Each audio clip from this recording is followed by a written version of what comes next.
Veo que hay gente de muchas partes de Chile, de Santiago, de Viña, de Antofagasta, vi por ahí también, La Serena, así que sean muy bienvenidos esta mañana.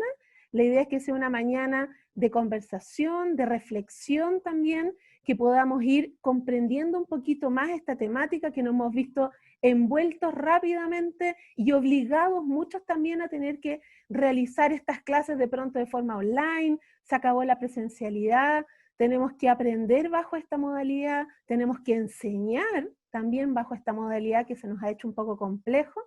Así que en ese sentido yo los invito hoy día a que conversemos y vayamos trabajando sobre esta línea. Yo les voy a compartir aquí mi presentación para que vayamos conversando e introduciendo esta temática. Como bien decía Rodrigo en su presentación, hoy día la idea es que nos podamos ir focalizando en estas habilidades digitales para la docencia del siglo XXI. ¿Estamos preparados para este gran desafío que se nos venía encima? Que es un poco lo que queremos ir conversando, lo complejo que se nos puede haber hecho este panorama. Y en ese sentido es que yo los invito a ir recordando un poco qué es lo que podemos o qué es lo que hemos realizado durante este semestre. Nos vimos enfrentados a una nueva realidad educativa, la pandemia, esto del COVID-19 nos obligó a ir cambiando de un modo a otro la forma que teníamos para enseñar, nos ha ido también en cierta manera invitando a ingresar a esta nueva modalidad, a vernos enfrentado a esta nueva forma de enseñar para comunicarnos, para evaluar. Ha sido difícil también, hemos tenido que ir enfrentando dichos y diferentes obstáculos en la docencia. Hemos tenido que ser parte también de apoyar a nuestros estudiantes que no estaban con las herramientas para realizar las conexiones pertinentes. Sabíamos que habían brechas importantes, brechas digitales, por un lado, que nuestros estudiantes muchas veces no tenían las herramientas necesarias, no tenían las herramientas necesarias también a nivel técnico, en donde ellos pudiesen tener la conexión suficiente, el espacio en su hogar también para poder desarrollar sus estudios, sus clases, la conexión pertinente para ello. Llevamos años trabajando en nuestro país el área de la tecnología educativa y se supone que estábamos en un proceso también de evolución. ¿Qué pasó en este proceso de evolución de casi 30 años de proceso? Hemos tenido que cambiar todos estos elementos de comunicarnos. Ya incluso muchos profesores, quizás ustedes también, yo lo viví durante el semestre en mis clases, ni siquiera conocíamos muy bien a nuestros alumnos. Estábamos acostumbrados a saber sus caras, sus movimientos, sus voces, y muchas veces nos vimos enfrentados a que no tenían las cámaras suficientes para poder verlos. Nosotros entonces tenemos que irnos encontrando las formas en cómo comunicarnos, abrir estos nuevos espacios, estas grandes cantidades de información que tenemos hoy en día en circulación en Internet, tenemos una enciclopedia abierta a través de Google, y cómo nosotros hemos tenido que ser capaces de poder llevar a cabo y salir adelante de todo este proceso que hemos vivido y que estamos llevando también a cabo durante este segundo semestre.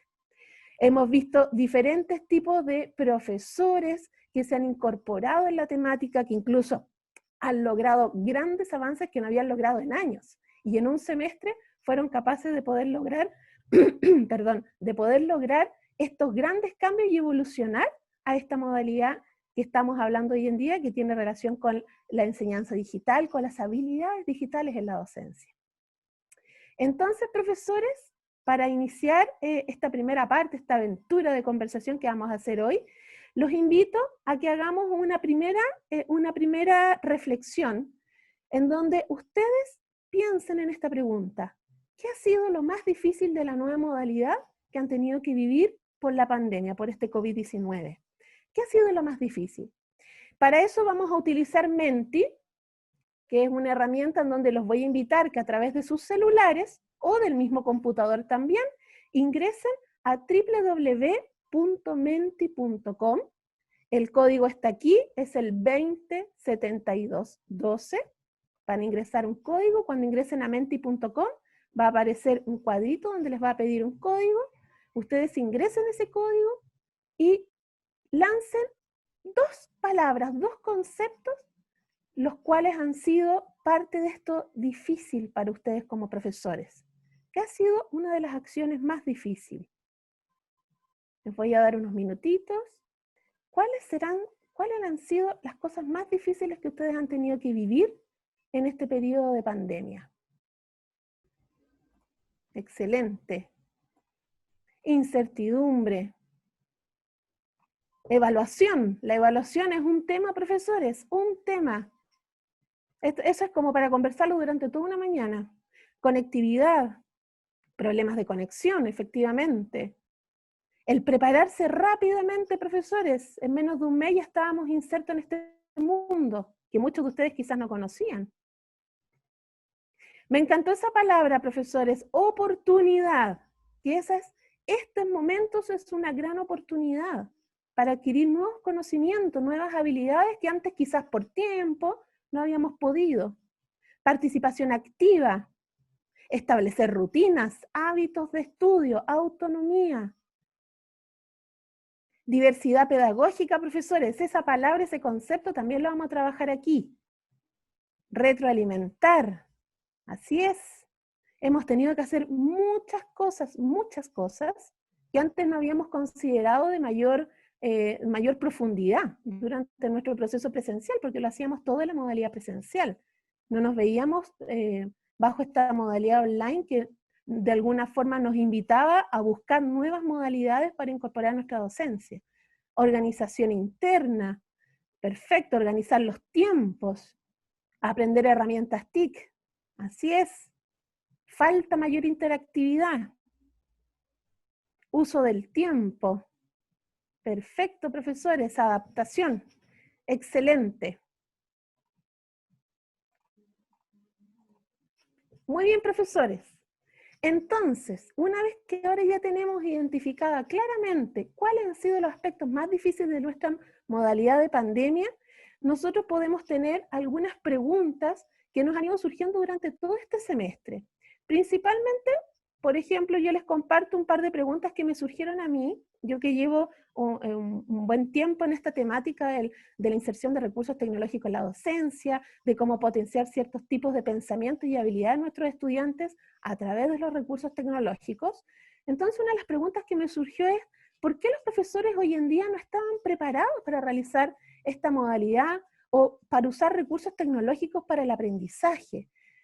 Principalmente, nunca se le dio la oportunidad real para potenciar esto desde una perspectiva pedagógica, claro, más allá de lo técnico. Por lo tanto, es tiempo, motivación, interés, y eso es lo que yo los invito hoy en día a que durante esta mañana podamos ir reflexionando del tema, abrir nuestras mentes, darnos un espacio de esta vorágine de todo el semestre que estuvimos todos insertos, que hace muy poquito ya algunos, por lo menos desde mi línea, yo ya cerré semestre, que nos da un respiro bastante importante para poder finalizar esta primera parte, pero también es importante hacer un alto, reflexionar, participar también en esto y comenzar a aprender nuevas cosas. Y también a confirmar los conocimientos que tenemos, porque muchas veces sabemos, pero queremos ratificar, queremos confirmar que efectivamente lo que hemos hecho o lo que hemos implementado es correcto. O de qué forma yo hago más consciente ese proceso como profesor, como docente, para poder después llevarlo a cabo con confianza. Y eso es lo que queremos lograr hoy en día. Si nos basamos en la conceptualización tenemos que partir desde lo más básico, profesores, desde lo más inicial. Tenemos dos palabras que hemos visto durante muchos años en nuestro país y a nivel internacional, que es la palabra TICS y la palabra TICS. Voy a sacar mi puntero que me encanta rayar. Si estuviéramos presencial, yo estaría con un plumón en este momento, rayando todo un pizarrón. Tenemos dos conceptos claves, TICS y TICS, con apóstrofe. Aquí yo les hago de inmediato la aclaración que estos conceptos son erróneos porque TIC es una sigla. Las siglas no se pluralizan. Por lo tanto, no tenemos que trabajar de ninguna de estas dos formas. Tenemos que tener claro que el concepto correcto es TIC, ¿ya? T-I-C, sin S. En su momento se utilizó N, TIC-S, porque eran las nuevas tecnologías en formato pluralizado que en realidad desde la Real Academia de la Lengua no se utiliza. Por lo tanto, lo primero que debemos tener claro es que el concepto claro es TIC. Y en este sentido también durante todos estos años de implementación de tecnología en educación han ido apareciendo muchos otros conceptos, muchos otros. Yo aquí solamente les estoy presentando los principales que se han ido acuñando en nuestro país, que es el TIC, el TAC y el TEP. A nosotros como docencia, ustedes saben que nos encanta acuñar diferentes términos, y en este caso, lo que vamos a ir entendiendo entonces es que el TIC es tecnologías de la información y comunicación, y principalmente es cuando incorporamos recursos tecnológicos en nuestra docencia. Nada más que eso. Cuando hablamos de TAC, es porque ya son las tecnologías tanto para el aprendizaje como para los nuevos conocimientos que se tienen. Y aquí ya no usamos los recursos tecnológicos a nivel instrumental, sino que ya vamos utilizándolos a través y mediando el proceso de aprendizaje de nuestros estudiantes. Recordemos que las tecnologías nosotros no las tenemos que ver como un instrumento propiamente tal, sino que es un recurso más de nuestro gran abanico de recursos que tenemos como docentes para buscar de qué forma potenciamos un aprendizaje, cómo podemos potenciar un contenido propiamente tal que estemos viendo en nuestra sala de clase, que nos va a ayudar incorporando un recurso tecnológico. Así lo tenemos que ir viendo. Y el TEP son las tecnologías para el empoderamiento y la participación, y aquí principalmente es cuando ya pasamos a una evolución del proceso y ya somos creadores, ya somos diseñadores, ya sea de plataformas web o plataformas online, como las aulas virtuales hoy en día en las clases, cuando creamos cápsulas de video, etcétera, etcétera. Por lo tanto, teniendo esta primera parte de conceptualización, también hay otros conceptos que muchos autores en el mundo han ido acuñando y generando durante el largo de los años. Hay muchos autores, muchas temáticas, autores que han rebatido lo que yo aquí les estoy mostrando, pero principalmente a mí lo que me interesa presentarles a través de estos 4 conceptos que hay aquí y de los 3 autores que lo presentan, es para tener una referencia inicial y poder generar una especie de perfil, de caracterización para ir comprendiendo en la sociedad en la cual estamos hoy en día, en cómo nosotros vamos diversificando como docentes y nos vamos preparando ante el tipo de estudiante que tenemos hoy. Entonces, los 2 primeros fueron acuñados por Mark Prensky el año 2001, un académico estadounidense. El tercero, el de Colono Digital, fue de Alejandro Pichitelis, un argentino, que fue más o menos el año 2013. Y el último es la profesora Marcela Momber, el año 2015, y es argentina. Tenemos la gran fortuna que vive en nuestro país, incluso muy cerquita ahí de Viña. Y ella ha focalizado principalmente en ese concepto clave, en donde el primero, nativos digitales, que quizás muchos de ustedes lo han escuchado por allí, son todos los nacidos, este autor señala, que son todos los nacidos en los años 90 en adelante, es decir, nuestros estudiantes universitarios. Nacen inmersos en la tecnología, ya el 2000, el 2010, ya nuestros estudiantes nacen con los celulares, los computadores, los tablets y toda la tecnología que tenemos a diario, que incluso hasta el uso de nuestra tarjeta, la red compra y todo lo que usamos, el uso de nuestro email, todo lo que usemos a través de la digitalización está basado inmerso en la tecnología. Por lo tanto, son nuestros jóvenes que nacen inmersos en esta era, pero no porque nazcan inmersos en una era, estos jóvenes van a saber utilizar las tecnologías. Ese es uno de los prejuicios más grandes que se utilizan, que lamentablemente lo que justamente nosotros queremos es que se evite este prejuicio. Este prejuicio es el que hay que evitar. No porque nacen en la era de la tecnología ellos van a saber. ¿Se pueden manejar más? Sí. ¿Se les hace más fácil aprender el área tecnológica? Sí, porque han nacido en este mundo, desde los 2 años que ya tienen un celular en las manos. Pero, ¿quién les ha enseñado a utilizar los recursos de forma correcta? ¿Por qué tenemos hoy en día jóvenes que están inmersos en el celular, en redes sociales, sin ningún control? Porque nadie ha trabajado el autocontrol, la autoseguridad, sobre todo en redes sociales. No hay un trabajo fuerte desde el sistema escolar, luego el sistema universitario, en las casas, etc. Por lo tanto, el nativo digital es quien nace en la era tecnologizada, pero no necesariamente sabe. Simplemente se va a basar desde el proceso de imitación, cuando un niño imita a los padres de cómo usan el celular, por eso saben cómo usarlo, y también porque es por intuición, ellos indagan, no tienen miedo a indagar. El inmigrante digital, que es el otro concepto que señaló Mark Prensky, son los nacidos obviamente los años 90 hacia atrás, los 80, los 70, los 60 y así. Y manejan algunas tecnologías propiamente tal, principalmente hoy en día todo lo referente al mundo laboral. Correos electrónicos, presentaciones PowerPoint, el Word y cualquier otro recurso que sea propio de su docencia o que sea propio de su área laboral. Luego, el tercer concepto, que es acuñado por Alejandro Pichitelli en 2013, nace el colono digital.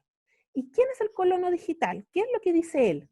Él señala que son los inmigrantes, los que Mark Prensky señalaba, que son todos los nacidos entre los 90, pero que han logrado dominar las tecnologías, a dominarlas en el amplio sentido de la palabra, en utilizar los recursos que hoy en día muchos nativos manejan, desde las redes sociales, entendamos Facebook, Instagram, Twitter, bueno, el WhatsApp, videollamada, hoy en día que se ha hecho muy famoso el tema de la videollamada, y todos los recursos como usar también el tema de la seguridad, que eso es un plus que tienen los colonos digitales, utilizar la seguridad para ello. Por ejemplo, tengo mis 2 claves incorporadas en mi correo electrónico, las cambio cada cierto tiempo, la configuración de seguridad en mis redes sociales, la red social que yo quiero que ingresen, permitiré, en las otras estarán bloqueadas solo para mi grupo más cercano, etcétera, etcétera. Yo logré dominar el recurso tecnológico y tengo y adquirí la habilidad digital para manejarlas, pero siempre con la conciencia de cuál es la seguridad de ello, de cómo puedo mantenerme también lo más seguro posible dentro de por ejemplo, en el tema bancario, mi ciberfraude, utilizo el recurso también tecnológico como el correo electrónico donde yo ingreso, si alguien ingresa a mi correo, me llega un mensaje a mi celular.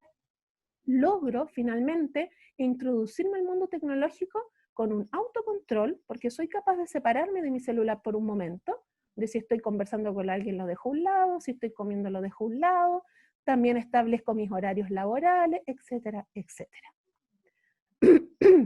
Y el último, el de huérfano digital, que es el acuñado por Marcela Monberg, principalmente son nuestros niños. Pensemos ya en los nacidos en el año 2015, 2016, que lamentablemente tienen poca presencia de sus padres, porque sus padres ya son nativos digitales, que están inmersos en este mundo tecnológico, ya sea por el uso de los celulares, por redes sociales y entretención, por el mundo laboral también, que hoy en día se absorbe más allá del horario normal que se tenía antes, etcétera, etcétera. Por lo tanto, son niños que están solos, por eso se les llama huérfanos digitales, porque aprenden solo en este mundo. Se les entrega el celular para calmarlos, para entretenerlos, para dejar un minuto a los padres tranquilos, pero no hay una mediación de por medio, no hay un aprendizaje de por medio, ni del sistema escolar, ni desde las familias. Por lo tanto, profesores, si bien los nativos digitales también reciben muchos nombres como los millennials, la generación Z y otros, nosotros lo que tenemos que tener claro es quiénes son nuestros estudiantes hoy en día.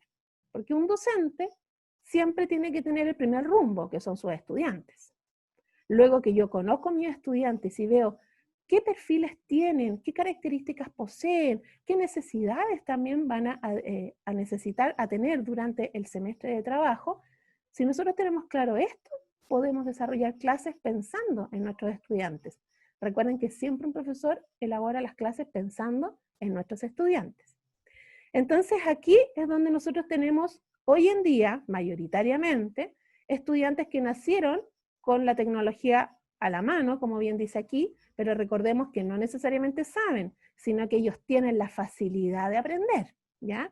Si nosotros tenemos, por ejemplo, hoy en día un estudiante que le solicitamos utilizar una hoja de Excel para obtener un gráfico a partir de datos, que es algo básico, ¿cuántos podrían lograrlo? Y lo mismo ustedes. ¿Cuántos podrían lograr utilizar un Excel para obtener notas, por ejemplo? Eso es parte también del desarrollo de habilidades digitales de nosotros como profesores. Nuestros estudiantes quieren ser más participativos y lo son, siempre y cuando les llame la atención y les interese la temática que se aborde. Prefieren siempre mayormente imágenes, gráficos, antes que el texto mismo. Prefieren también los accesos mucho más rápido. Envíame el link, ¿ya? Mándeme un link y yo ingreso y lo veo. Pero sí también tenemos que tener muy claro, y ustedes lo saben, la alta frustración que presentan también nuestros jóvenes. Rápidamente dejan de lado, es muy extraño que lo vuelvan a intentar varias veces, Por lo tanto, eso también es un trabajo que hay que ir desarrollando y potenciando a nuestros estudiantes, sobre todo en la docencia universitaria. Son impacientes, sí, muchas veces, o ¿cuántos de ustedes les ha pasado que realizan una evaluación y el alumno ya está preguntando por cuánto va a tener usted la nota? Eso es muy común. Son multitareas, multitask. Nosotros tenemos que aprender a cómo nuestros estudiantes desarrollan hoy en día sus actividades ingresando múltiples veces a sus redes sociales principalmente. Ya no tenemos estudiantes que se sientan frente al computador a hacer un informe escrito y se paran cuando terminan. No es así. Nuestros estudiantes, mientras realizan un informe escrito que puede durar muchas horas, incluso días, durante ese periodo en que están realizando su actividad, están ingresando a redes sociales, contestan WhatsApp, se sacan selfie, la postean a Instagram, la suben a Facebook, etcétera, etcétera. Ven un rato a Instagram y ven muchos memes, hacen un TikTok entre medio, y ese es su proceso de elaboración. Y nosotros debemos ser capaces de comprender esos procesos para que entonces, si nuestros alumnos son multitarea y hacen muchas cosas a la vez, entonces estamos nosotros o tenemos que desarrollar actividades basadas en ese proceso de multitarea. Eso tenemos que ir pensando y generando esos cambios. Ahora, retrocedamos un poquito. Vámonos a la política pública en nuestro país para tener este contexto. Recién vimos la conceptualización, ahora vamos a ver la contextualización. Nosotros en Chile, la política pública, muchos sabemos que existe el proyecto Enlace desde el año 92, ya hace ya casi 30 años, 28 años más o menos, que tenemos el proyecto Enlace funcionando. En este sentido, recordemos que el proyecto Enlace se focalizó principalmente en la incorporación de laboratorios de computación en el sistema escolar a lo largo del país, luego generó capacitaciones a los profesores, a los directivos, a las bibliotecas, que después se convirtieron en centros de aprendizaje, en los CRA, a los jefes de UTP, etcétera, etcétera. Así, durante casi 25 años, estuvieron desarrollando ese tipo de acciones a lo largo del país. Por lo tanto, si llevábamos 25 años de implementación de proyectos Enlaces y de pronto nos vimos enfrentados a una situación donde tuvimos que desarrollar nuestras clases utilizando los recursos tecnológicos que habían en su momento, que los colegios no implementaron, que nosotros tuvimos que buscar, y nos encontramos a veces un poco agobiados, que no tenemos muchos recursos, que no sabemos. Entonces, ¿qué pasó en esos 25 años? Eso nos da a pensar. ¿Qué pasó en esos 25 años? En 2018 el proyecto Enlaces evoluciona a un centro de innovación en donde comienza a trabajar fuertemente dos líneas principales. Por un lado, la ciudadanía de este mundo digitalizado, la ciudadanía digital, y por otro lado, ingresa este plan de lenguajes digitales que estaba basado en el pensamiento de programación. Más allá del aprender a programar, del área incluso de la robótica, etcétera, lo que pretendía el Centro de Innovación es desarrollar el pensamiento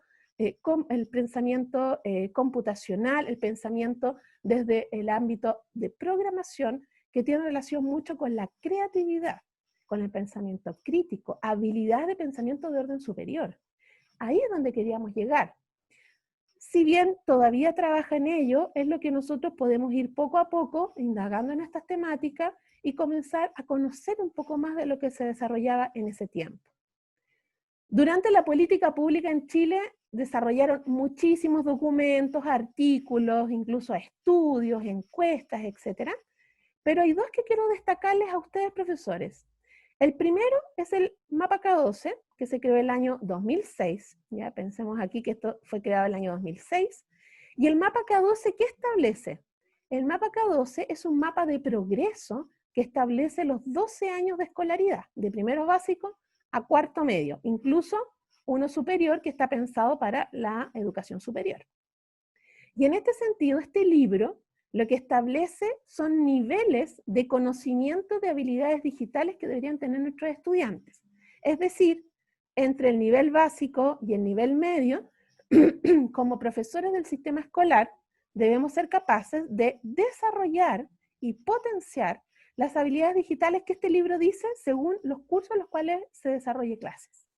El profesor de quinto y sexto básico, por ejemplo, si hace clases ahí durante un año, debería claramente ingresar al libro, buscar las habilidades digitales que deberían saber estos estudiantes y potenciarlos durante un año. Si el sistema escolar desarrolláramos todo esto, claramente en la docencia universitaria recibiríamos a estudiantes con las habilidades necesarias para poder seguir potenciándolas y seguir desarrollándolas. El mapa K2 establece 4 dimensiones, ¿ya? Esas 4 dimensiones es la tecnológica, la de la comunicación, de la información, y la más importante a mi gusto es la ética, que es una de las cosas que tenemos que trabajar muchísimo. En la ética, por ejemplo, está incorporado el tema del ciberbullying. Hoy en día el ciberbullying es un tema muy fuerte, que es importantísimo de desarrollar en nuestros alumnos, sobre todo en el sistema escolar y bueno, a veces lamentablemente también en la docencia universitaria, en donde tenemos que desarrollar y potenciar el respeto hacia el otro, la tolerancia también de la opinión hacia el otro. Si no opinamos lo mismo, yo respeto la tuya, pero también puedo dar mi punto de vista, pero siempre dentro del marco del respeto y la tolerancia. Por lo tanto, si nosotros en el sistema escolar trabajáramos estos niveles, claramente nuestra docencia en la universidad sería otra línea y podríamos desarrollar y seguir potenciando y trabajando recursos tecnológicos mucho más potentes, porque ya nuestros estudiantes tendrían esas habilidades adquiridas desde primero básico. Imagínense, 12 años trabajando estas habilidades. Y por otro lado, también les quiero destacar, el año 2016 la UNESCO, en conjunto con una universidad de Colombia y obviamente también con nuestro Ministerio de Educación, nace este libro, Competencias y Estándares TIC, pero esto es lo importante, desde la dimensión pedagógica. Nunca olvidemos que la tecnología no es por sí sola, sino que primero nosotros pensamos en el ámbito pedagógico y luego vemos qué recurso tecnológico nos ayuda a esto. El año 2019 se hizo una actualización a este libro, por eso les incorporé allí el 19, en donde principalmente establece los 2 primeros capítulos. Después obviamente yo a través de la unidad de docencia de aquí de la Universidad de Playa Ancha les voy a compartir estos recursos para que ustedes puedan después acceder a ellos, aunque están online en internet, lo pueden buscar. Aquí se establecen los 2 primeros capítulos, una primera introducción, donde el gran mensaje es innovación en la práctica docente. Transforme sus prácticas docentes. Y a partir de esa transformación es que establece ciertas competencias, ciertos niveles que también nos ayudan muchas veces para autoevaluación, donde nosotros podemos ver en qué nivel estamos como profesores y cómo podemos seguir avanzando en este proceso. De seguro, profesores, ustedes en este semestre que ya pasó, de seguro que ya avanzaron muchísimo en el nivel en el cual quizás estaban el año pasado. Y aquí establece 3 niveles principales en el ámbito de la docencia. La integración, que es cuando el profesor está en el primer nivel, donde está recién incorporando algunos recursos, como el uso de videos desde YouTube, uso mi PowerPoint solo informacional, y en el nivel de reorientación es cuando genero ya mayor interacción con mis estudiantes. No es solo informativo, sino que interactúo, genero y utilizo recursos donde ustedes pueden, por ejemplo, el que hicieron recién, cuando usaron menti.com, es un nivel de interacción. O sea, ahí ya podemos hablar de un profesor en el ámbito ya de la reorientación. Y el profesor que está en el ámbito de la evolución, ya es un profesor que transforma su clase, no solo por el recurso tecnológico, sino que por las nuevas metodologías que implementan su clase, y metodologías activas, participativas, metodologías de trabajos colaborativos. Incluso el profesor indaga en la temática, construye mayor conocimiento en la temática, ya sea de nuevas metodologías con los recursos tecnológicos, investiga sobre ella, conversa y reflexiona con otros profesores en la temática, etcétera, etcétera. Ahí yo los invito a ingresar y conocer estos 2 documentos que son muy, muy importantes para hacerse esa contextualización y comprender un poco más a qué estamos refiriéndonos a esta temática. Un ejemplo, profesores, un ejemplo aquí bien concreto. Las habilidades que deben tener nuestros estudiantes de primer año. En el ámbito tecnológico, principalmente deberían manejar Word, Excel y PowerPoint, además de trabajos con dispositivos periféricos y, sobre todo, desarrollar ya productos multimediales complejos. Este es el estudiante que queríamos recibir en primer año de universidad. Realizar búsquedas avanzadas, no solo buscar en Google común y corriente, también saber buscar diferentes temáticas en diferentes fuentes, ya sea en Google académico, en el mismo Google, pero saber cómo buscar, eliminando las preposiciones, utilizando comillas, etc. En el ámbito de la comunicación, el alumno ya debería haber participado en comunidades virtuales. Todo esto potenciado ya en tercer y cuarto medio. Y en cuanto al ámbito ético, nuestros alumnos ya deberían respetar y manejar estas temáticas éticas, sobre todo en la participación de espacios virtuales, cuando principalmente hablamos en redes sociales. Podemos opinar, pero sin pasar a llevar al otro o sin maltratar al otro. Y esto se traduce en recursos tecnológicos básicos que podemos utilizar todos, sobre todo aquí la temática del plagio, que está directamente vinculado también al ámbito ético. Eso principalmente en esa línea. Y ahora, lo que yo les decía, pensemos principalmente en una tecnología educativa no desde el aparato tecnológico, no desde el celular, no desde el computador, no desde el tablet.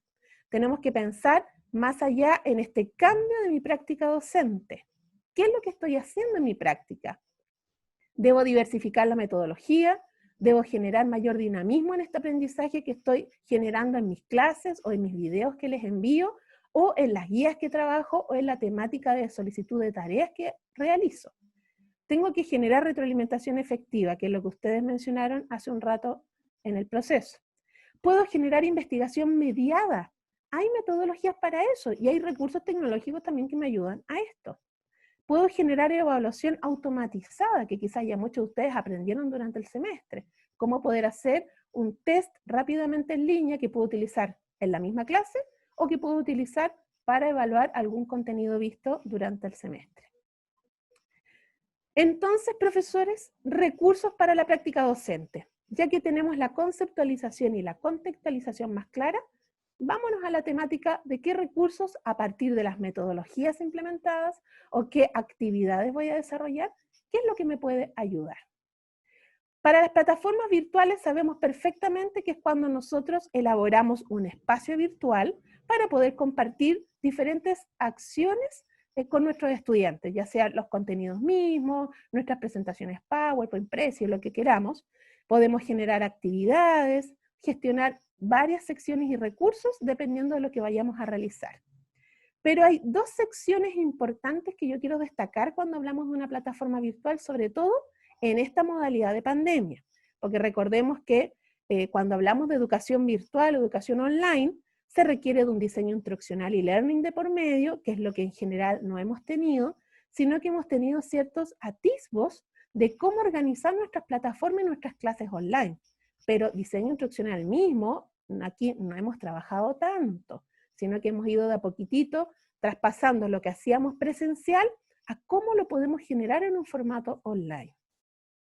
Y en ese sentido yo destaco los foros. Los foros son una potente herramienta, profesores, para trabajar. Debatimos temáticas en común. Yo puedo diversificar muchísimo, porque no es solo que yo lance una pregunta, sino que puedo subir una noticia y compartirla y debatirla según los puntos de vista que tengan los estudiantes. Puedo subir un video para que discutamos y debatamos. Podemos opinar sobre una temática en particular. Podemos abrir un sinfín de temáticas y recursos que podemos desarrollar. Un foro siempre va a ser asincrónico mayoritariamente, es decir, en diferentes tiempos. Normalmente se deja una semana, como entre clase y clase, para que los estudiantes puedan ingresar, darles el tiempo de leer, de trabajarlo, para poder finalmente desarrollar su respuesta. Y una de las habilidades que normalmente se desarrolla en un foro virtual es que trabajamos obviamente el ámbito comunicacional, en este caso el escrito, que es una de las debilidades que tenemos nuestros estudiantes, la escritura. El ámbito social, porque ellos están acostumbrados a trabajar en redes sociales, por lo tanto, seguimos potenciando ese ámbito. Y generamos pensamiento crítico y reflexivo a partir del tema que nosotros le presentamos. Y eso es lo que queremos generar a nuestros alumnos, que piensen, que desarrollen habilidades del pensamiento de cualquier índole, ojalá cada vez más arriba en nuestra tablita de pensamiento. Tenemos que tener claro que siempre un foro va a ser una interacción bidireccional, de eso se trata. Yo escribí mi opinión, luego otro escribe mi opinión y yo le contesto a él, porque le digo, sabes que no estoy de acuerdo en lo que tú estás planteando. Y por lo tanto el otro me da su fundamento del por qué él cree que es así, y puedo comprender desde el punto de vista que él lo está tomando. Por otra parte, el generar un foro por un espacio de tiempo, por eso que es asincrónico, es precisamente para poder respetar los tiempos necesarios para que los estudiantes puedan reflexionar sobre el tema, queden pensando, luego puedan escribir, revisar lo que han escrito y luego compartirlo y cuestionar lo que otros compañeros han desarrollado. Y el otro recurso potente que yo rescato desde las plataformas virtuales es el buzón de tareas, donde la idea es que ustedes puedan ir diversificando los recursos que solicitan. No solicitemos solo informes. El informe solo utilizamos el Word o le pedimos que lo suban en PDF, porque a veces también es más liviano que lo suban en PDF. Diversifiquemos. Usemos una presentación, pidámosles Excel, gráficos, datos, mapas conceptuales. Ustedes no saben el desarrollo de pensamiento que se genera en un estudiante cuando realiza un mapa conceptual. El estudiante tiene que definir los conceptos, tiene que desarrollar ciertas acciones, las palabras enlace, etc. Solicítele un video donde él explique un tema en particular.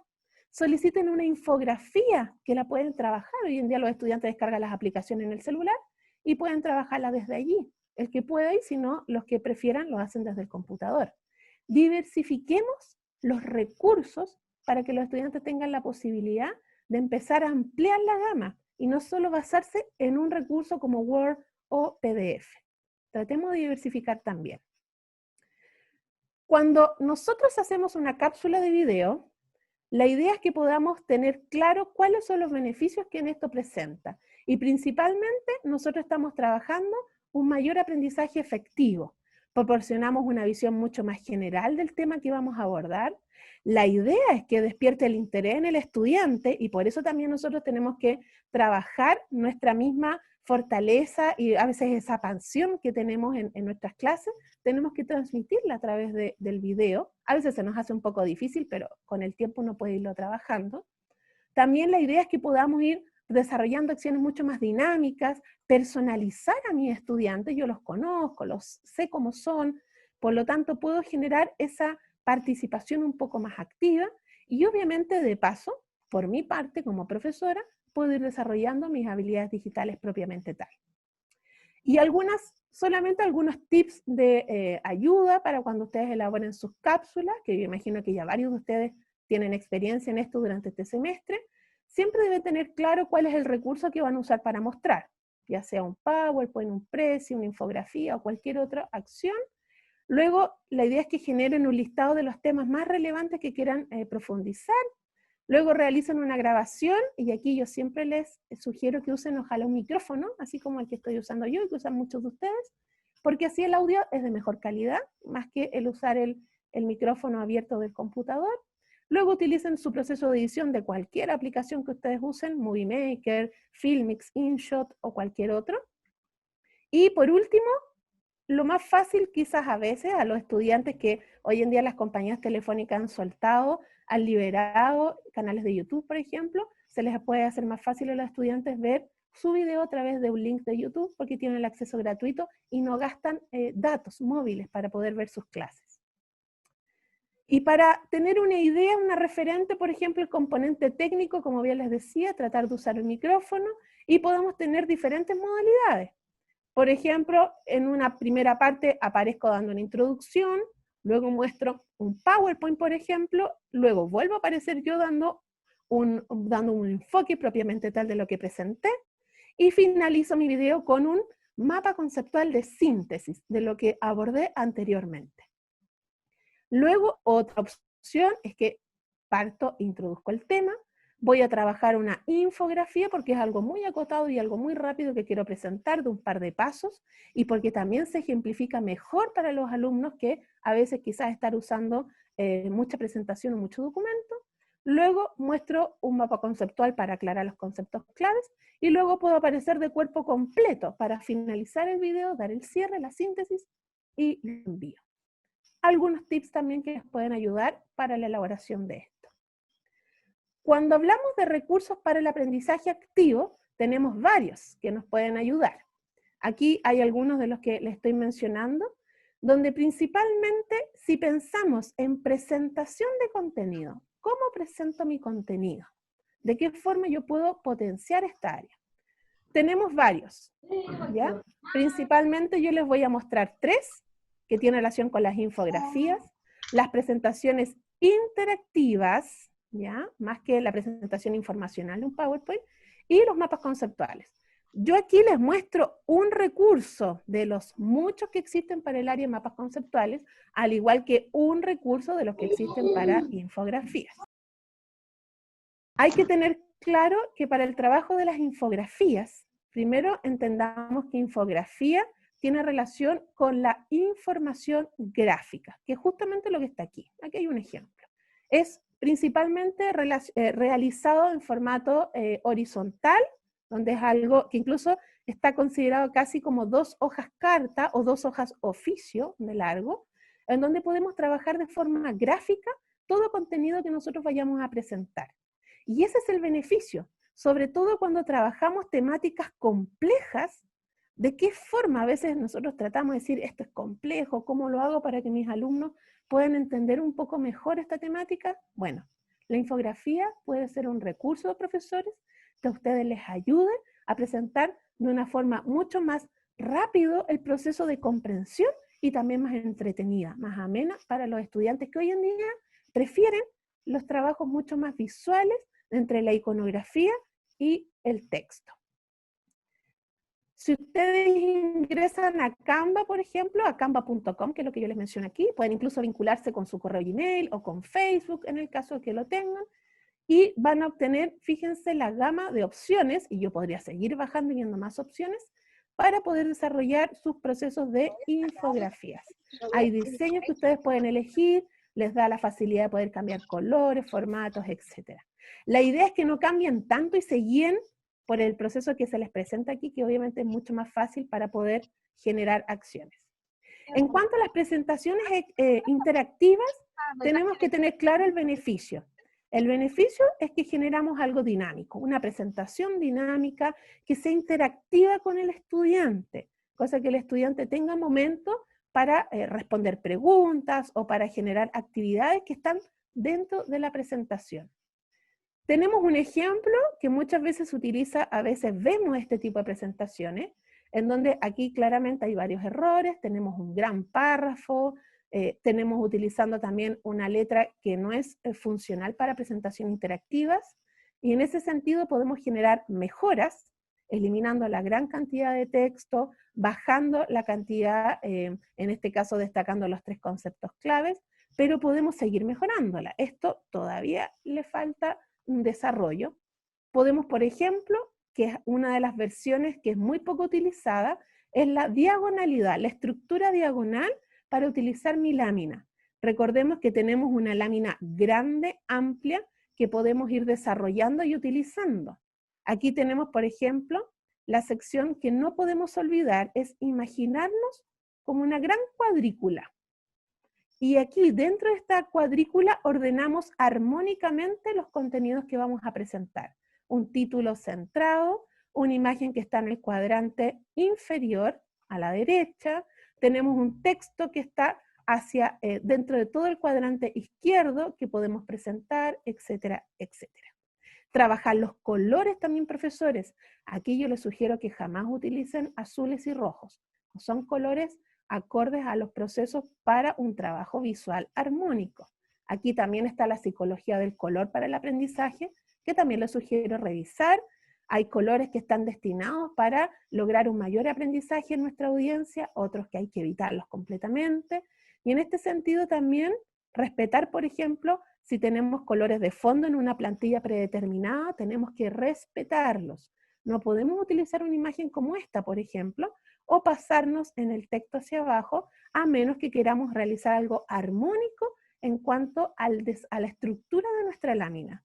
Aquí, por ejemplo, subí el texto, trabajé el mismo color celeste en los colores que están en mis conceptos claves, cambié rojo por un negro simplemente, tratar de abordar lo más sencillo y sutil posible, pero también hacerlo atractivo a la vista. Quizás podemos generar los esquemas que nos presentan también nuestras presentaciones, destacar, utilizar color quizás para destacar algún concepto clave, si queremos llamar la atención sobre una palabra en particular, entonces yo la destaco. Pero hay que tener ojo aquí, profesores, ojo. Cuando utilizamos una palabra azul subrayada, tenemos que tener cuidado. Solamente podemos usar azul y subrayado siempre y cuando esto sea un hipervínculo, un link. Si no es un link, entonces cambiemos a cualquier otro color. Porque si no es un link y colocamos esta palabra, por ejemplo, en azul y subrayado, el mensaje que le damos a la audiencia es que efectivamente es un hipervínculo y hay más información. Y lo que nosotros aquí queremos desarrollar es que no quede esa sensación pendiente de que hay más información, porque nuestra audiencia se va a ir siempre con la sensación de que había más información que el profesor nunca mostró, cuando en realidad esa información jamás existió. Simplemente el profesor colocó una palabra azul subrayada y que en la audiencia generó el proceso de que era un hipervínculo. Por lo tanto, eviten usar este tipo de palabras a menos que sí sea un hipervínculo.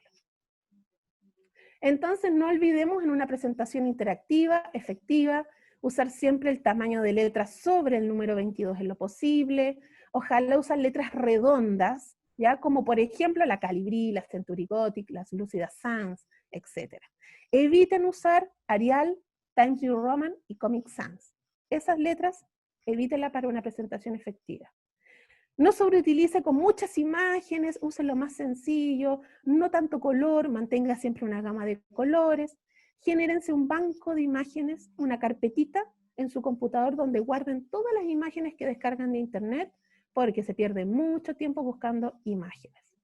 Y utilicen las estructuras, como las que les mencioné, la verticalidad, la horizontalidad y la diagonal. Los textos también en formato diagonal. Generen esos cambios entre lámina y lámina y ya el dinamismo se va generando de forma obvia. Generen preguntas dentro de su presentación, profesores. Hagan este corte. Fíjense que yo tenía siempre fondos blancos y de pronto cambié a un fondo negro. Genero una pregunta, la muestro, espero que los estudiantes me respondan cuál de las alternativas y luego siempre voy a dar inmediatamente el feedback con la alternativa correcta. Y obviamente volver a recordar lo más simple, lo más sencillo posible, menos es más. Este concepto es clave para el desarrollo de una infografía, de un PowerPoint, etc. En cuanto a los mapas conceptuales, que es lo que yo les presentaba, hay varias aplicaciones que también nos ayudan a poder generar y principalmente tenemos que tener claro que un beneficio pedagógico que se obtiene para el desarrollo de un mapa conceptual es que vamos a desarrollar claramente habilidades del pensamiento de nuestros estudiantes porque van a tener que tomar decisiones. Estas decisiones claramente están focalizadas en el concepto que hay que colocar. ¿Cuál de todo el contenido vamos a elegir? Las palabras enlaces que vamos a tener que agregar en esa sección, el aprendizaje visual que vamos a obtener a partir de ver los conceptos y sus conectores, y claramente nos ayuda a organizar y sintetizar la información que hemos estado trabajando. Y para elaborar un mapa hay que considerar los conceptos, las palabras enlaces y, tal como lo anterior mencioné, utilizar colores y cuidar mucho el diseño que voy a incorporar. Esto es clave para la elaboración de un mapa conceptual.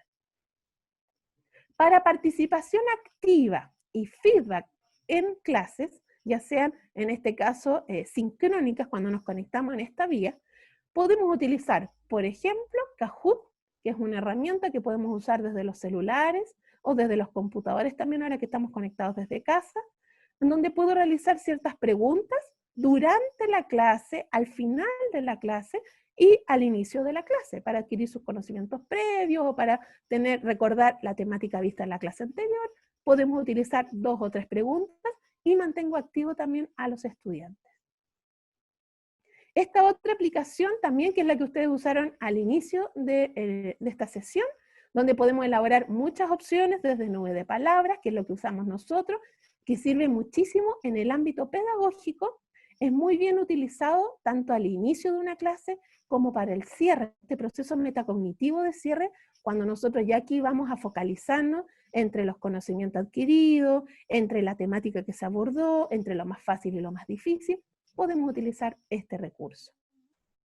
También hay otro que se llama Padlet, que tiene relación con la incorporación de mensajería de diferentes formatos, como una especie de post-it donde cada estudiante, al igual que Menti y al igual que Kahoot, cada uno puede ingresar su mensaje dependiendo de la pregunta o la temática que se vaya a abordar. Es una especie de muro, de panel donde puedo desarrollar diferentes opciones.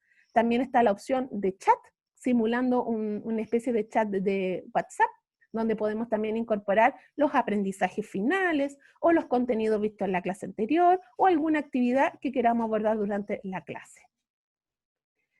Para la investigación guiada, una de las metodologías de los recursos que más me gusta es la WebQuest.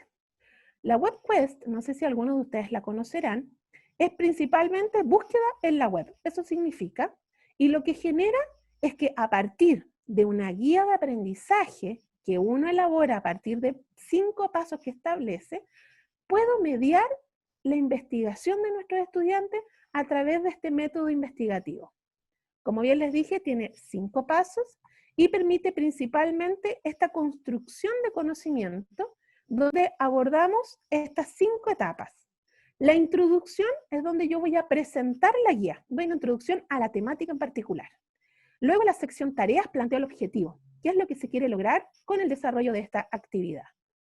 Luego en los recursos, aquí el profesor coloca todos los links de acceso a documentos, a páginas web, a videos, a archivos, a imágenes, a infografías, a todo lo que le quiera compartir a mi estudiante para que a partir de todo ese conjunto de recursos, él construya el producto que le estoy solicitando.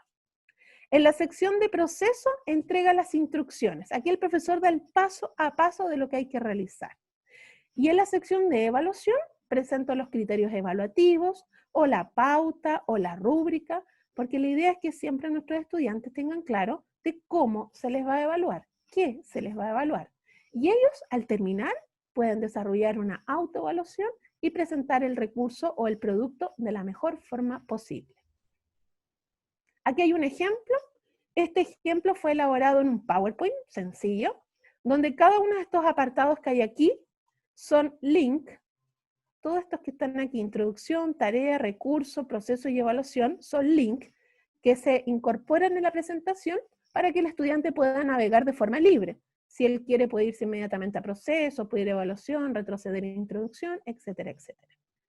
Aquí hay un ejemplo de la sección de recursos, donde se les presentan todos los links. Fíjense que aquí hay un libro que se les pide un capítulo, hay documentos, hay videos, hay páginas web que pueden ingresar, se les incorpora también unos ayudos, unos videos tutoriales, las normas APA, etcétera, etcétera.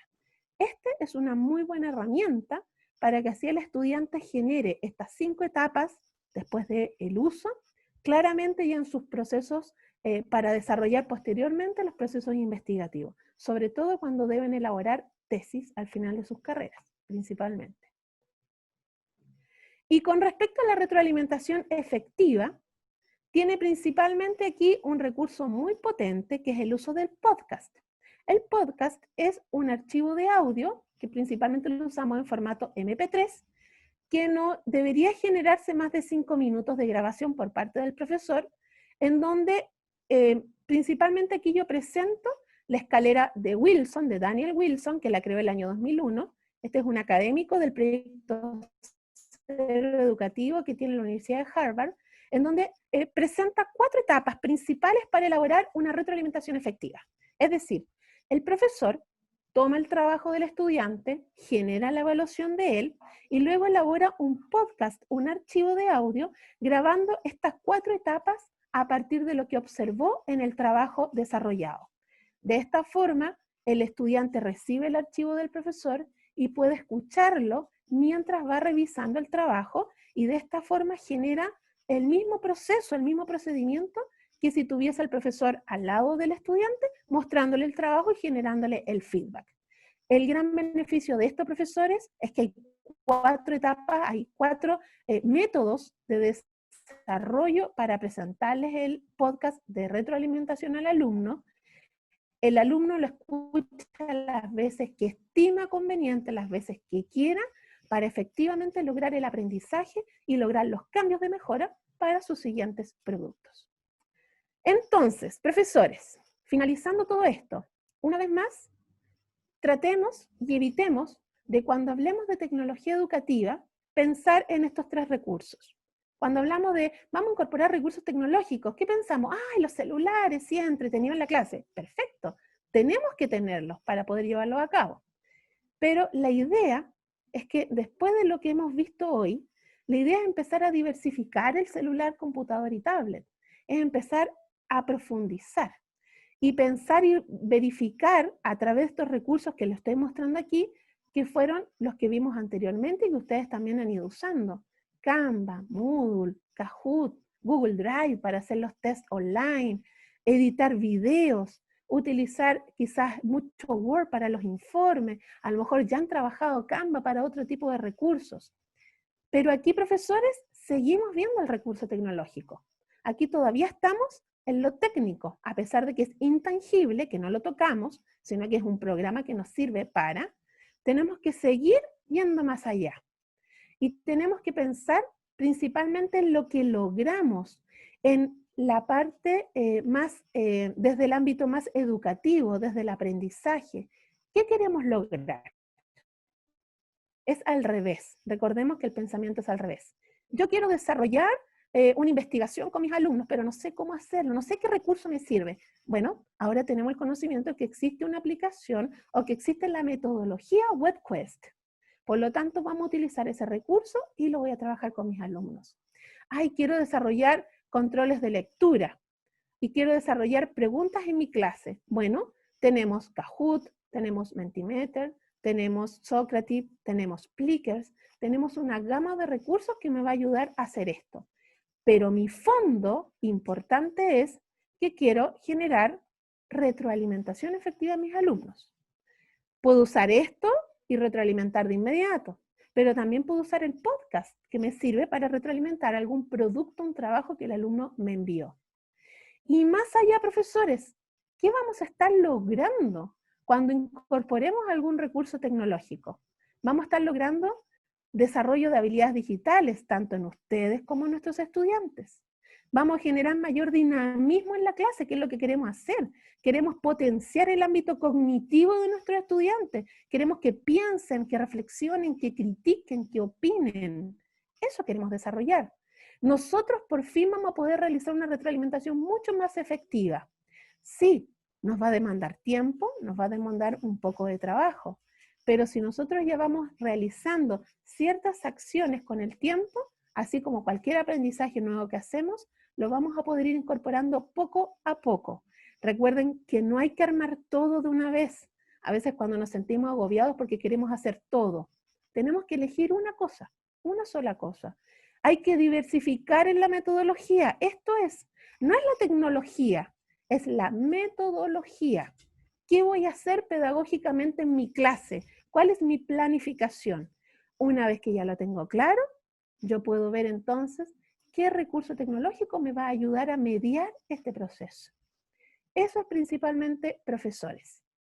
Los invito entonces, les voy a compartir por aquí por el chat de Zoom un link para que ustedes puedan participar en la siguiente actividad. Esta actividad va a estar respondiendo a esa pregunta que les estoy mostrando allí. Voy a ampliar aquí.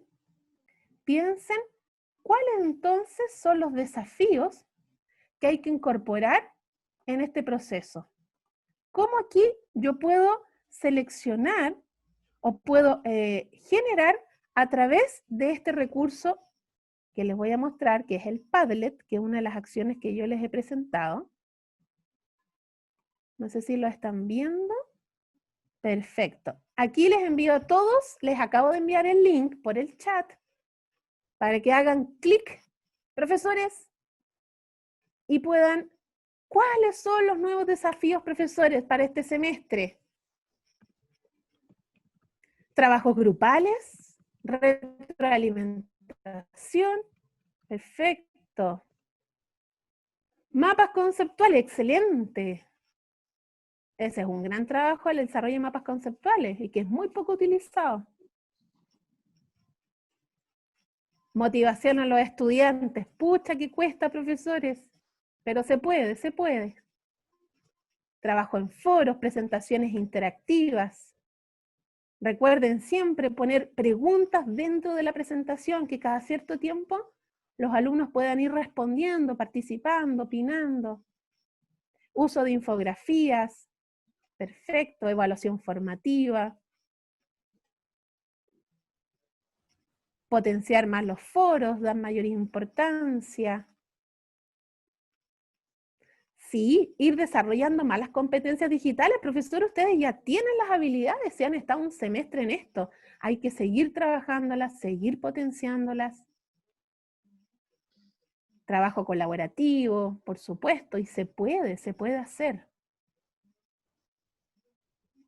Optimizar la tecnología, perfecto, clases interactivas, infografía, excelente. Bien, profesores. Gracias por su participación activa, eso es lo que queremos lograr, precisamente. Son grandes los desafíos que tienen, los invito a seguir trabajando en esto. Ustedes han sido, pero yo he realizado varios talleres a profesores del sistema escolar durante el primer semestre, y de verdad que cada vez que trabajo con los profesores me motivo yo más en seguir en esto, en seguir apoyándolo. Yo sigo aprendiendo también, todos seguimos aprendiendo, de eso se trata. No me queda más que agradecerles, darles las gracias por su participación, por su interés. Carlos, quedo atenta a las preguntas. Perfecto. Muchas gracias, Ángela, por tu excelente presentación. Analizando, revisando esto, y ahora voy a dar paso a estas preguntas, Ángela, que han llegado a algunos de nuestros colegas. La primera tiene que ver con el tema de seguridad, ¿ya? Cómo poder abordarla,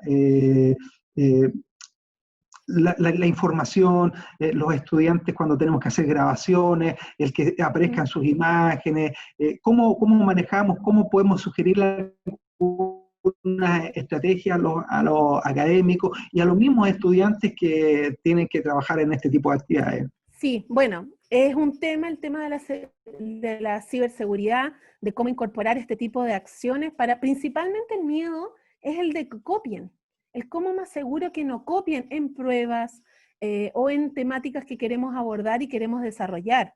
La verdad es que el tema de la copia viene desde siempre, desde cuando estábamos presenciales, igual nuestros estudiantes copiaban y nosotros no nos dábamos cuenta porque nos entregaban el informe escrito y jamás introducíamos trozos, o a veces si nos parecía raro un escrito en el trabajo que estaba muy bien elaborado y nosotros sabíamos que ese estudiante podía no tener ese tipo de lenguaje, por ejemplo, nosotros lo googleábamos o lo buscábamos en ciertas plataformas que existen. Hay plataformas que nos pueden ayudar a este tipo del plagio, que por una parte que es la detección, pero yo siempre invito a la prevención, a que evitemos este tipo de acciones. Y la primera prevención es enseñarle a nuestros estudiantes a cómo citar, a que yo puedo extraer algo de un autor, yo puedo extraer de una página web, puedo extraer información de muchas fuentes que nos ofrece hoy en día Internet. La temática es que tengan claro que hay que citar, que todo se cita y luego a partir de lo que yo extraje, puedo generar y trabajar el desarrollo del análisis de esa acción que hice, del por qué puse esa cita. Y es una cita grande, a veces son 10 líneas, porque así llena un poquito más el informe. Pero lo importante es después. ¿Qué digo como estudiante del por qué extraje esa información y la incorporé en mi documento? O por qué es importante extraerla de X fuente o de X parte para poder introducirla en la temática que estoy abordando. Eso es por una parte, en enseñar a citar, porque muchos de los errores y de los plagios que se cometen en la docencia universitaria en primer año es muchas veces por ignorancia, porque en la enseñanza media rara vez se le enseñó o se le hizo, en realidad, más que enseñar, porque para que el estudiante finalmente adquiriera la habilidad de citar, cosa que cuando ingresara a la enseñanza superior tenga clarísimo que cuando yo elaboro un informe y extraigo de otra parte que no sea mi idea, tengo que citarla. Eso por una parte. La prevención, enseñaremos a citar, evitemos el plagio, seamos bien claros en el proceso de que no hay que plagiar, cuáles son los errores que se cometen, porque es complejo plagiar, cuál es la consecuencia también que existe al plagiar, hay normativa, cuál es la forma correcta de generar dichas instancias, y para detectar, hay varias aplicaciones que también yo les voy a compartir a través de ti, Carlos, a través de ustedes.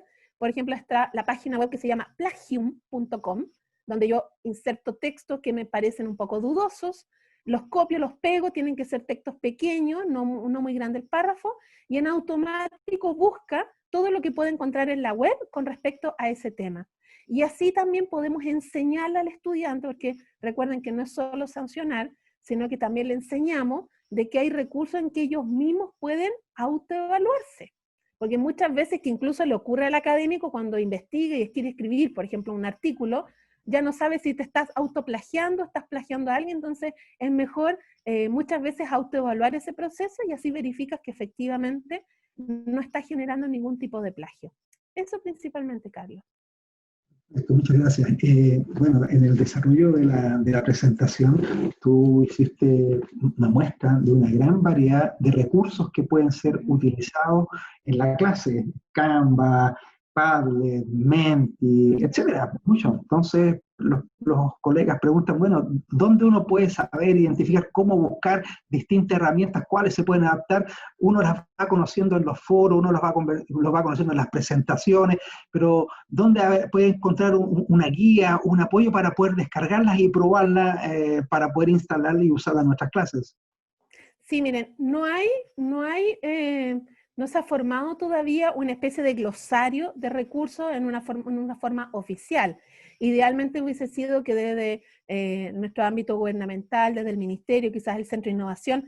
El Centro de Innovación tiene una plataforma que es el observatorio, donde se pueden solicitar y encontrar desde las planificaciones según recursos tecnológicos incorporados. Eso es por una parte.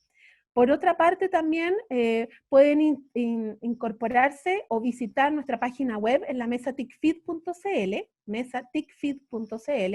Tenemos una sección de recursos, bueno, tenemos varias secciones allí. Siempre estamos incorporando desde las noticias, desde las publicaciones, que están actualizándose hoy en día. Hay muchos académicos y autores que están escribiendo hoy en día en temáticas de pandemia para tener algunos datos importantes. Y en la sección también de recursos, vamos incorporando diferentes tipos de recursos que les pueden servir, y efectivamente, por otra parte, Carlos, lo que tú señalas, también la idea es que ellos conozcan, guarden en esta mochila la sección recursos, y ellos vayan buscando, implementando, cuando es necesario incorporar o qué es lo que quieren, porque a partir de la necesidad que nace, es el recurso que yo voy a incorporar. Por ejemplo, si volvemos a la presencialidad, que sea lo antes posible, ojalá, podemos utilizar, si no tenemos celulares, si no hay una buena conexión de internet en la sala de clase, podemos usar Plickers, porque no podemos usar Kahoot porque requiere de internet, no podemos usar Socrative por lo mismo, entonces podemos usar Plickers. Plickers es una misma modalidad, donde el profesor es el único que tiene un celular, y los estudiantes lo que trabajan es una tarjeta impresa en papel a través de un código QR. Por lo tanto, yo reparto esa tarjeta en la sala de clases y el profesor es el único que utiliza un celular. Y en automático capto las respuestas que los alumnos van a ir dando durante la clase misma. Entonces, hay recursos para todo. Vamos a tratar en lo posible, a través de la página web de la Mesa TICFeed, de hacer un glosario de términos y de recursos con su línea metodológica para que puedan obtener desde allí esta gama y de a poco ir capturando todas estas ideas. Y por eso es importante participar también en todas estas talleres y conversaciones que se van haciendo, porque aquí van naciendo y surgiendo todas estas ideas. Si de eso se trata, de lo que uno ve a través de las presentaciones, de los recursos que se utilizan, etcétera. Muy bien, muchas gracias. Acá tenemos otra pregunta, también tiene que ver un poco con la motivación de los estudiantes o el desinterés. Dice, ¿cómo podemos aportar a la diversificación de materiales cuando nos enfrentamos a la falta de interés y o rechazo de parte de las y los estudiantes? Sí, bueno, eso es difícil. No sé en qué nivel estarán hablando, profesor. No especifican en... Tuve 8 secciones, 8 cursos durante primer semestre. Y para estudiantes de pedagogía. Y es difícil, cada curso tiene su característica y su perfil particular. Es igual que en la modalidad presencial. Muchas veces se nos hace difícil. Muchos pueden creer que a lo mejor porque yo sé más de tecnología, mis clases son maravillosas y mis alumnos todos participan. No, porque tiene que ver con la persona, con las emociones. El tema emocional este semestre ha sido fuerte para todos. Tuve una estudiante que estuvo grave en el hospital por COVID-19, conectada a respirador automático. Por lo tanto, uno como profesor resiente todo eso, así como siempre lo hemos vivido, tanto en la presencialidad como ahora. Pero ahora claramente se ha hecho más fuerte porque vivimos una época de encierro, vivimos el miedo de que nuestras familias no se contagien, de que nosotros no nos contagiemos, que nuestros estudiantes no se contagien. Entonces hay una carga emocional fuerte. Y el cambio de modalidad al área online también nos ha hecho entender, tal como les dije al principio, que no porque son nativos digitales van a saber y van a estar abiertos a trabajar todo online y ¡ay, qué genial son las tecnologías! No, yo tengo muchos estudiantes que no les gusta esta modalidad, que quieren estar presenciales, aprenden con el profesor al lado, mirándolo, compartiendo con los compañeros, teniendo la vida universitaria que se tiene. Y uno como profesor es lo mismo. Por lo tanto, aquí el trabajo es muy parecido a lo que hacíamos a nivel presencial. Es motivando, generando clases más interactivas, más entretenidas, motivando. Esto es poco a poco, profesores, no es de un día para otro. Si es de un día para otro, para ustedes, fantástico, porque el curso de inmediato entonces enganchó. Pero tenemos que ser constantes, tenemos que cambiar la modalidad de nuestras clases. Porque si esta clase es que yo me conecto, saludo y ¡pum! Parto, y terminé sin saber si mis alumnos estaban escuchando, si están entendiendo, si quieren interactuar, si quieren hacer alguna pregunta, y finalicé a los 80 minutos de clase, claramente los alumnos no van a querer estar, no van a querer conectarse, o se conectan y lo dejan ahí, y yo no sé si finalmente está al otro lado. Por lo tanto, una de las formas de generar mayor interés y motivación, primero, es también trabajando un poco la conversación del día a día, cómo están, de cómo han vivido, qué podemos hacer durante esta semana, y de generar clases más participativas, trabajos en grupo, que fue lo que mencionaron muchos, que no es difícil. Si uno comienza a hacer una metodología, la puede practicar durante un tiempo, luego la cambia y vuelve a practicar por otro tiempo. Así los estudiantes van poco a poco sumándose a esta modalidad. Necesitan descansar también, así como los profesores necesitamos hacer un alto, descansar y retomar con energía este proceso. Eso principalmente. Bueno, muchas gracias. Y la otra consulta que un colega quedó muy motivado con el tema del colores. ¿Dónde podemos aprender sobre el tema de los colores para las presentaciones? ¿Ah? Porque claro, uno por no siendo especialista del área ni de diseño, ni de comunicaciones, a veces queriendo mejorar, la echa a perder, no la deja adecuadamente, en fin, entonces, ¿cómo uno puede darle sugerencias, dónde buscarlas, como para que uno pueda ir refinando y mejorando justamente su actuar? Sí, bueno, como les mencioné, hay varios aspectos, bueno, podemos compartir también en la misma página web de la mesa, TICFID, y a través acá de la unidad, podemos compartir varios artículos que son interesantes, son cortitos, páginas web que establecen la temática y que habla sobre la psicología del color para el aprendizaje, ¿ya? Porque si hablamos de psicología del color, nos podemos ir incluso hasta para la psicología de los sueños, y esa es otra mirada, otro punto de vista. Nosotros tenemos que centrarnos en el diseño, en el trabajo mucho más acorde, qué colores son los más adecuados, cuáles evitar completamente, al igual que el tipo de texto. Bueno, además yo tengo mi página web, en mi página web tengo algunas cápsulas de video para poder que puedan visitar. Mi página web es www.angelaguzman.cl.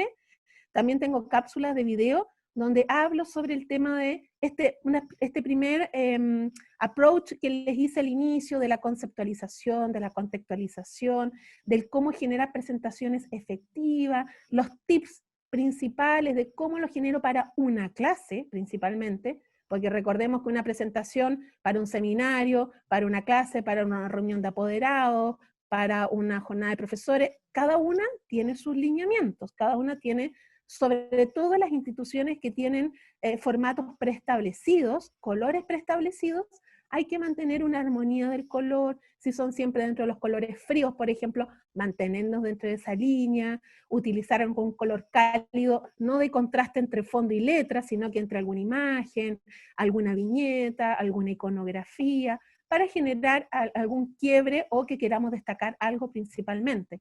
Pero tenemos los formatos para compartir, ya sea a través de la página web de la mesa TICFID o a través de mi página o en las redes sociales que ahí ustedes pueden encontrar, la mesaticfid.cl o en angelaguzman.cl. Y a través de ustedes también.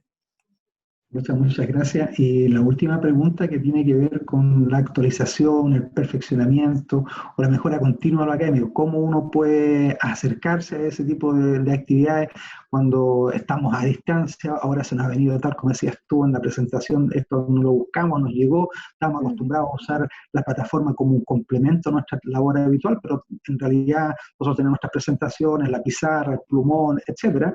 Entonces, bueno, pero como ahora me he dado cuenta que hay algunas herramientas que necesito manejar con rapidez, ¿cómo yo puedo acceder a ello? ¿Hay cursos en línea gratuitos? ¿Cómo podemos aportar con algo de información en aquello? Sí, bueno, hay muchos cursos gratuitos que ha dado el mismo Centro de Innovación. Si partimos desde a nivel gubernamental, el Centro de Innovación ha impartido varios cursos de forma gratuita, y recordemos también que todo lo aprendemos desde YouTube. En YouTube tenemos múltiples tutoriales. Los tutoriales nos ayudan muchísimo para, a veces queremos algo particular y específico. Muchas veces queremos aprender, por ejemplo, a hacer las cápsulas de video, porque el colegio o la universidad nos ha solicitado realizar videos para nuestros estudiantes, entonces quiero saber cuánto tiene que durar, qué tiempo, dependiendo qué es lo que voy a incorporar, cómo lo hago, cómo lo grabo, me grabo con el celular, qué debo mostrar. ¿Puedo mostrar la pared? Yo pegué papelógrafo y cartulinas en la pared, ¿puedo usar mi pared para eso? Todo está permitido. Si lo importante es la elaboración del recurso. Y allí los tutoriales cobran gran relevancia. Vuelvo otra vez a insistir en la mesa TICFID, en mi página web. Hemos empezado a subir tutoriales, tenemos un canal de YouTube donde estamos compartiendo también ese tipo de recursos, por lo menos desde mi parte, desde mi propio canal, que está compartido en la página web. Y ustedes pueden revisar tutoriales específicos, no más de 3 minutos, 5 minutos, cosa que aprendan eso en particular. ¿Quieren hacer infografías? Busquen tutoriales cómo hacer una infografía en Canva, por ejemplo. Y en 3 a 5 minutos ustedes van a seguir el paso a paso y van a poder desarrollar su infografía. El tutorial yo creo que es el elemento principal hoy en día para enseñar la parte técnica. La parte pedagógica es la que tenemos que ir aprendiendo y desarrollando con lectura, con implementación y con aprendizaje propio desde el ámbito pedagógico mismo.